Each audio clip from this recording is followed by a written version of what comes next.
Police are moving in. Hey, what's up, YouTube? We are live here in Charlottesville, Virginia for Unite the Right. We have a massive police presence. Thank you. Woo! We are taking this country back, ladies and gentlemen. We are taking this country back. Blue lives matter. Blue lives matter. Blue lives matter. Blue lives matter. Blue lives matter. Blue lives matter. Blue lives matter.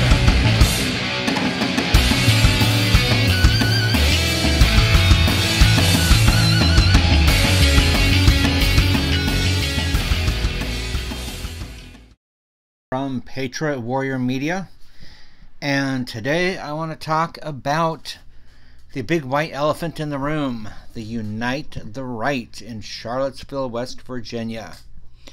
So I'm sure by now you have all seen numerous pictures, live streams, maybe even YouTube videos about it. I've seen some. I really don't want to start watching any of them or listening to what other people have to say. I want to kind of give my own unfiltered interpretation before I'm influenced by anyone else. So I might be repeating what you've heard. I might be saying something new. I have no idea, but I hope that I can bring a little bit or something a little bit different to the table. So so anyways, okay, let's talk about Unite the Right. So if anyone is watching who did not think this was going to be a violent confrontation, you should probably just kind of excuse yourself and walk out of the room, because you're not going to get anything else if you just didn't get that. I mean, given the history of BLM, the history of Antifa, and confrontations with the right, I mean, how could it not end up this way? I mean, yeah, Antifa were kind of laying low for a while and have been, you know, with a few uprisings on occasion, but since they got their asses kicked by us in April 15th in Berkeley, they pretty much had their tail between their legs. But they chose to show up. It was an event that has been billed and probably is the biggest Unite the Right, that's good. Unite the Right event in the U.S. so far. So yeah, it was huge. I haven't seen the numbers on how many were there, but you know, even if there wasn't huge in size, there was in representation. So basically, let's just kind of, I'm going to skip over what I was going to say, and let's just go to who was represented there.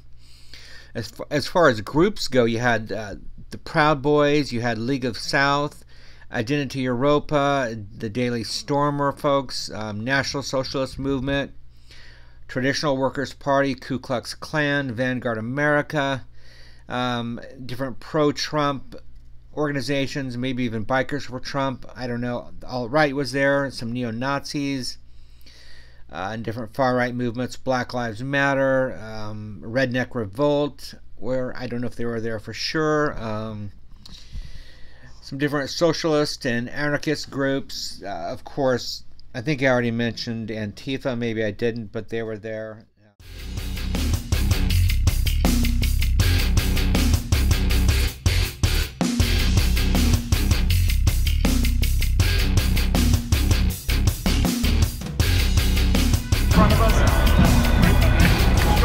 What's up, guys? Smash that like button. Everyone get in here. We are live here. James Allsop, Brittany Venti. We got Red Elephants, Rick Wright. We're out here. Are we going in? Let's do it. So we're moving into the rally now. We are taking this country back, guys. Hell yeah. To the left. Big detail here. Big detail.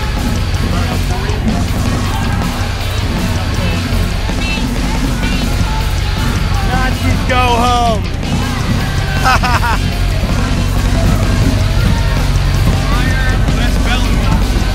That's right. Which way? You should probably be in the middle. I should be in the middle. Alright, we're forming a wedge. Okay, they're forming a wedge over here. Form up, big. Form up! Form up! Get out of here! Get out of here!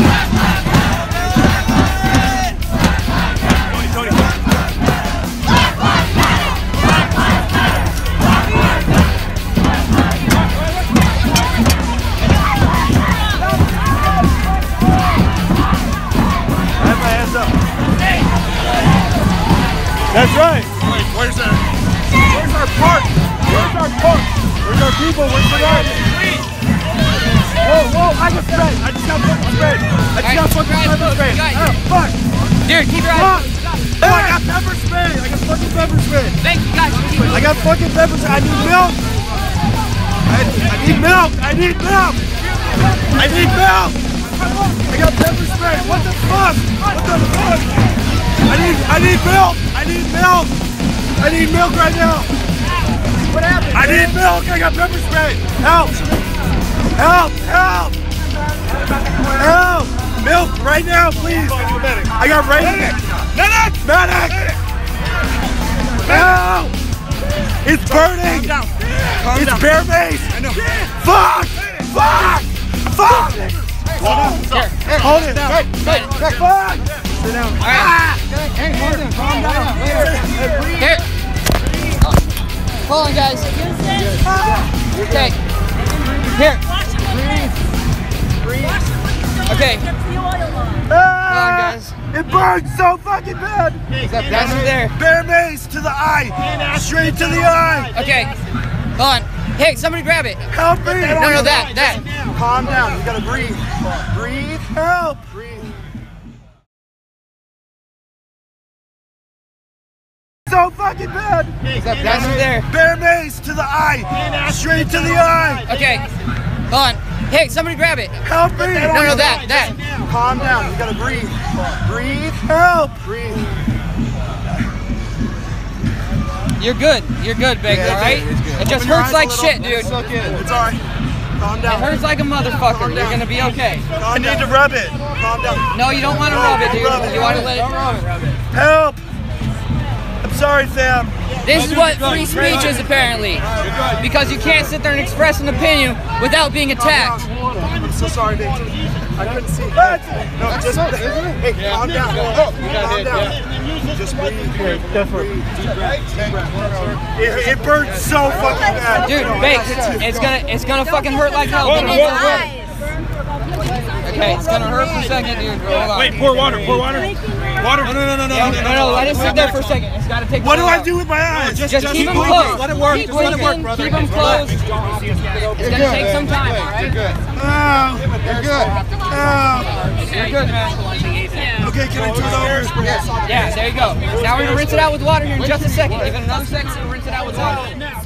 And some of the key figures that were there were David Duke, Michael Hill, Jason Kessler, Augustus Evictus, Matt Heimbach, Richard Spencer, Mike Enoch, Nathan D'Amigo, Brad Griffin, Kyle Bass Stickman Chapman, Tim Treadstone, which you know as Baked Alaska,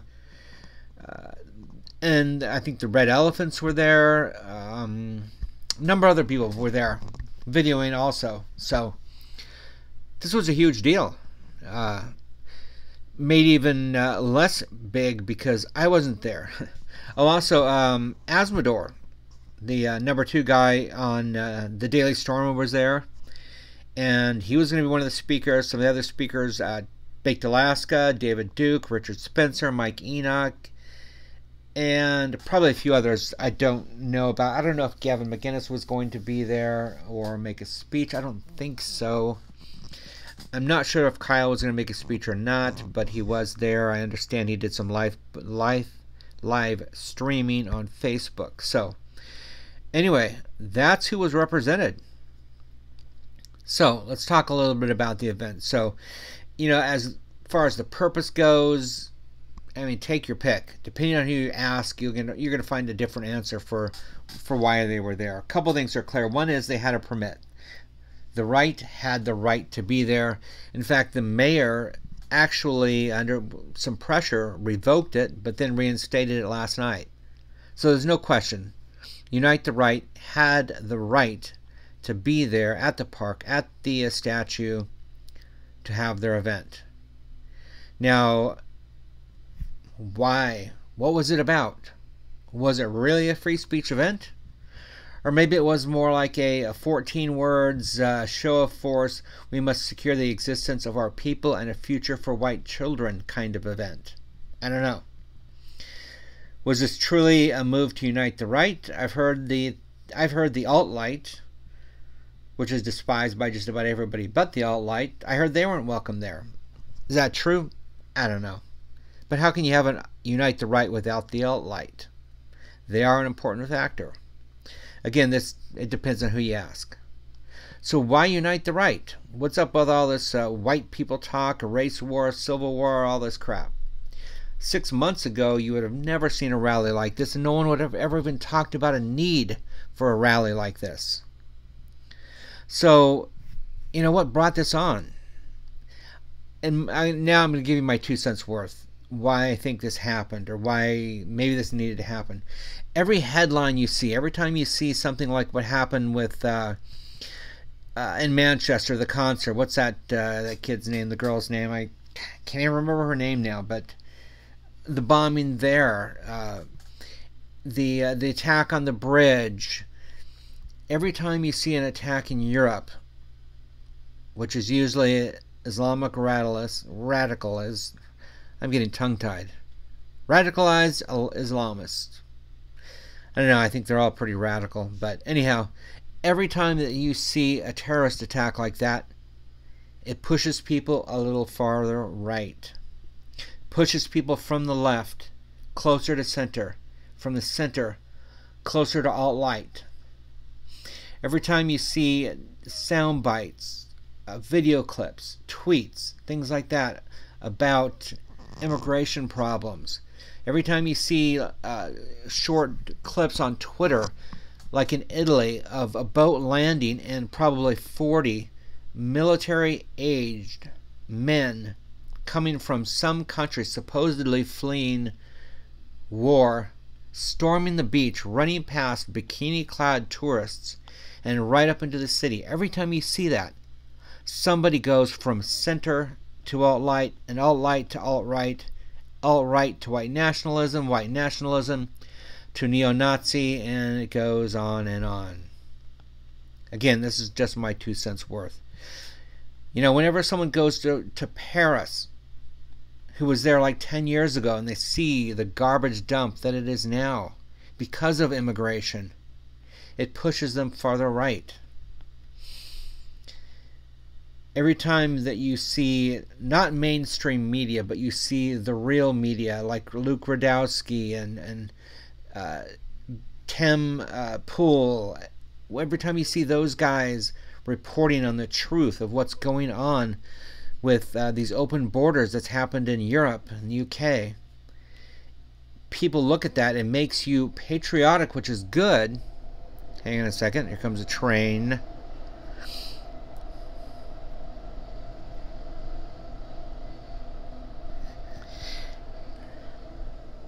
It makes you want to unite. It makes you want to stand up for your country, which is not a bad thing.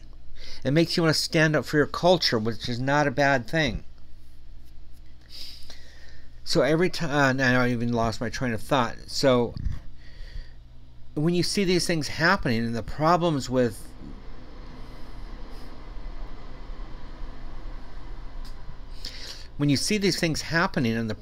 immigration and the problems with no wall and open borders, and you go, man, I don't want to go to Europe anymore. I don't want to go to France anymore.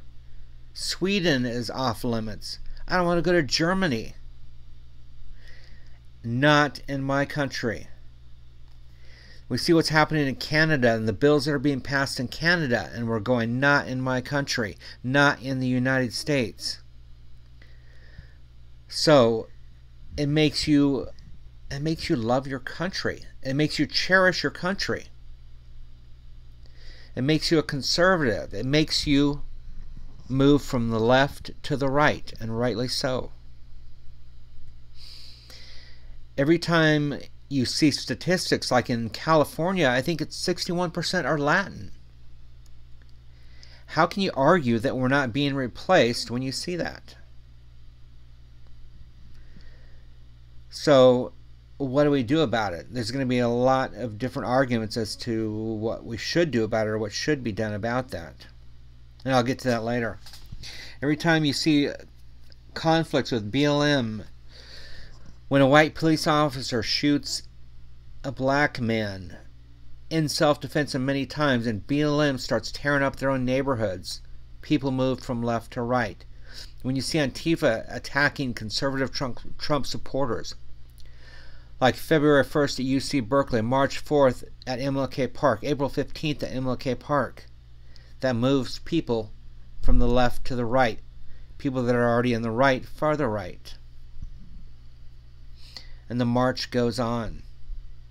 So how far is too far? If you ask a liberal, they're going to tell you anything right of center is too damn far. If you ask Antifa or BLM, they'll probably tell you anyone not Antifa or not BLM, or anyone who's not a sympathizer / supporter, that's too far right. But what about those already on the right? Is civic nationalism far enough? What about white nationalism and those who want a white ethno-state? What about the Richard Spencers of the world and his supporters and his re-immigration plan? Is that going too far?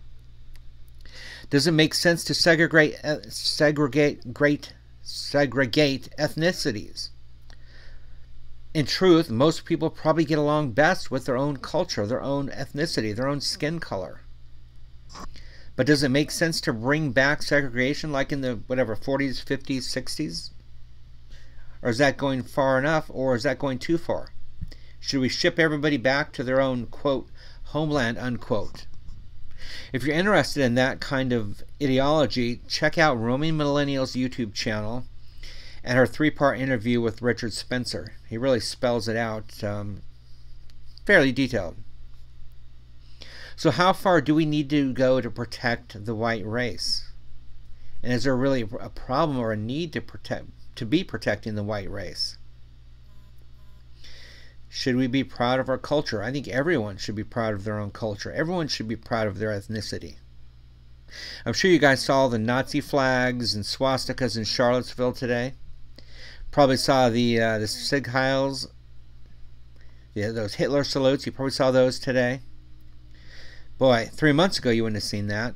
You wouldn't have seen a normal looking college-educated guy, young guy walking down the street doing that salute or carrying a Nazi flag. Now it's becoming more common. So, where do we go from here? The identitarian movement is growing fast and growing strong. If identity politics is your thing, there's, Identity Europa and a number of others. But if street fighting is not your style, maybe the alt-light or the alt-right. Although you're going to find some of the alt-right on the streets, probably doing some of the fighting too. But if you're okay with your black, brown, and gay brothers, Proud Boys, check them out. They're growing probably faster than any other group. They're all over the place. Get in touch with them. And you'll probably find them right alongside of Kyle Base Stickman Chapman and his alt-knights, the Fraternal Order of alt-knights. Those guys are on the streets. Those guys are on the front lines, making sure that Trump supporters, the average person, gets protected, that our freedoms of speech are protected. Today in Charlottesville, that didn't happen. There were fights, but the police shut down the Unite the Right rally, and they allowed BLM and Antifa to continue marching. I've said for a long time somebody's going to get killed at one of these things, and it happened. A car drove through a crowd of BLM and Antifa protesters. Upwards of 19 people injured, 1 person killed. Now, initially on Twitter, people were tweeting, and I'll put some of these pictures up of this guy who was a lefty, was a supportive of Antifa, owned the car, so people assumed that was him that drove it. Then I found a picture of a big guy in cuffs by the car being arrested. He was definitely not that kid, so who knows?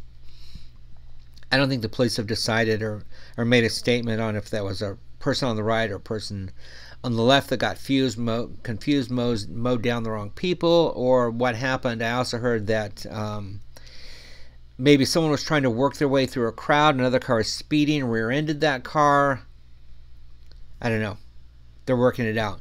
But apparently a police chopper heading to the scene, whether it was the scene of the accident or go to report or bring in more people to investigate the whole rally and that mess, they crashed at a golf course. 2 police officers were killed.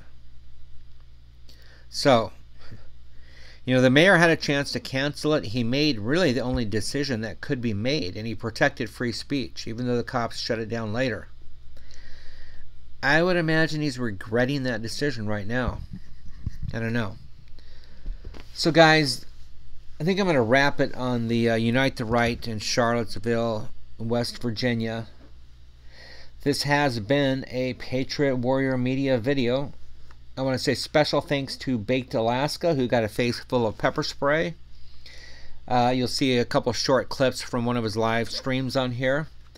He'll be out my way August 26th and 27th in San Francisco at the free speech event there, and also at the event in the MLK Park on the 27th. More details coming up.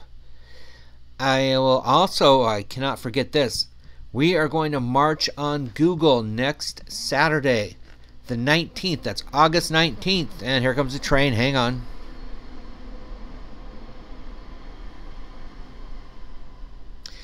So yeah, we're going to march for free speech and against Google for their firing of the engineer, James Damore, I think it was, and his anti-diversity memo. And we're going to march because of what they're doing to conservative YouTubers, and some not so conservative like Luke Radowski, Tim Pool, and others. By demonetizing their videos. They demonetized just about every single one of my videos. Certainly any one that I would make any money on or was making any on. So that's August 19th from 1 o'clock to 3 o'clock in Mountain View, California. We are going to march on the headquarters of Google. I'll be there videoing that. September 14th, shortly before, shortly after, we haven't heard the final date. Ben Shapiro still plans on speaking at UC Berkeley. If he actually speaks there, that will be the first time this year that a conservative speaker has been able to speak at that college. Now, I think it was May 4th. Yeah, May 4th, Sansara Taylor, the Revolutionary Communist Party leader, got to speak there uninhibited, pretty much. She didn't have to have security force.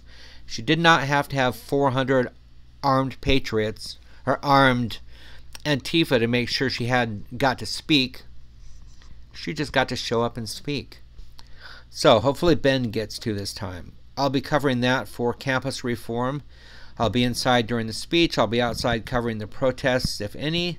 And I know Berkeley Antifa and some other groups are already talking about shutting that down. So anyways, guys, and one last thing. If you want some historic pictures of the battles of Berkeley, buy my Heroes and Villains playing card deck. They're a set of regular playing cards with 54, because of the 2 jokers, pictures of the riots that took place in Berkeley that I took throughout this past year. So there's some fantastic photos. All the heroes there. Kyle Chapman, he's on there.